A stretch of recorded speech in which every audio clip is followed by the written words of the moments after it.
Welcome to part 4 of our cruise ship holiday. Yay! Okay, so in this video, I'm just showing you guys what we got up to on the first night. So after settling in, we freshened up a little bit and then we went out to scout for dinner.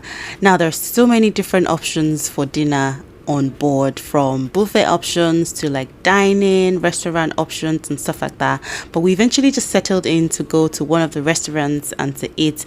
And then I had like first, second and third course, and the food was really, really nice and tasty, you guys. Even the boys ate properly.